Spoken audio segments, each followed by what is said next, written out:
It's still coming to you live from Reiger Park this morning. Thanks so much for staying with us throughout the broadcast. And I must say, a lot of people enjoying the broadcast, not necessarily enjoying the issues that are coming out of the broadcast, but nonetheless, it's getting some of the problems out there, and some of the people here in the community will have an opportunity to talk to them in a short while, just to find out what some of the problems are. You know, it's very difficult as a program coming in, as much time as we may spend here, to try and unravel and speak to every single corner of the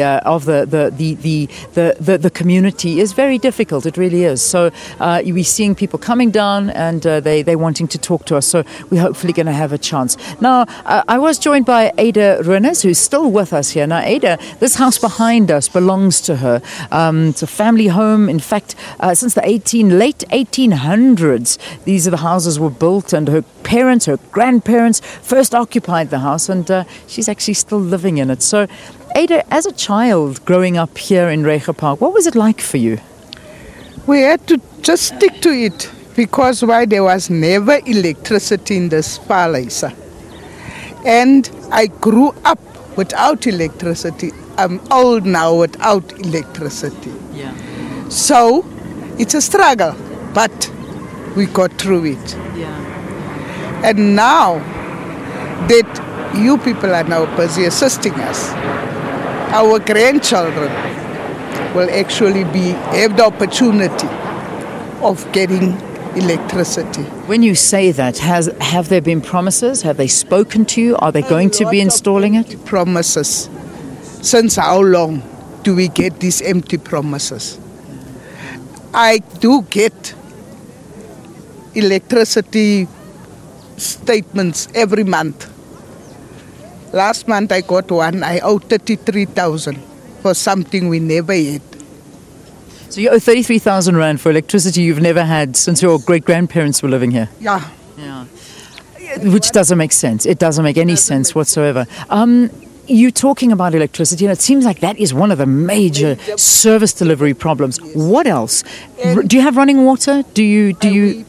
They installed it now lately with the toilets outside, but our roofs are leaking. How long are we complaining about the leaking roofs? Nothing has been done. Leaking roofs? Yes. Can you not get somebody in the community to fix it for you? Why do you have to wait for government to come in and fix it for you? We patched it with the, what they call it, I don't know what's that stuff.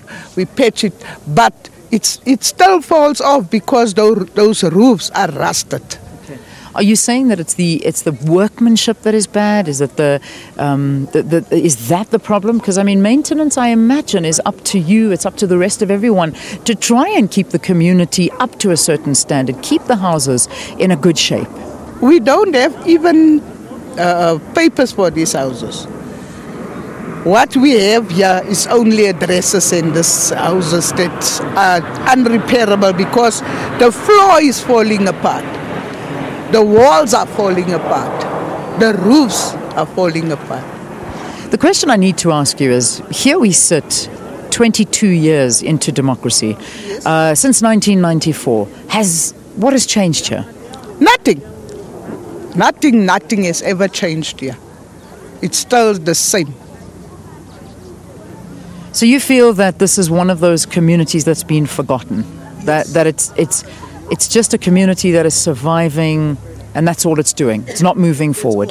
It's not moving forward. Our children don't have work. They don't get work in the first place. They don't get houses, nothing. I'm living with a child of mine that is already 42 years old. He was on that Form C stuff. He's now on the database, but nothing is done. Yeah. In terms of hospitals here in the area, in terms of other services that government is, committed or obliged to serve the community of Reiger Park, do you have those services at least? Yes, that we have. Okay. And are they working well? Yes. Good. That's a positive. The police, do they work for you here in the area? I mean, we can see them around us right now. Do the police do their job? Do you feel protected in the area? I do feel protected, but I never had a problem with the police. Okay. Yes. Good. So there are positives. As much as we may be painting a negative picture for service delivery and those kind of issues, there are some positives that you can see. Yeah, of course. And now that we are here, if you go to the police station, if you talk nice to them, you must also be mannered to talk to a person. Absolutely. Yes. Yeah. Aida, it's been a pleasure talking to you, and we thank you very, very much for being with us here on the program. And I know that there are a lot of issues which we're still trying to address. As much as there are negatives, we want to highlight positives as well. And in fact, I'm going to be chatting to a very inspirational guy after we take a very short break. He was, I suppose one could say, a down-and-out drug addict, and there was no hope for him at one stage. But here he is.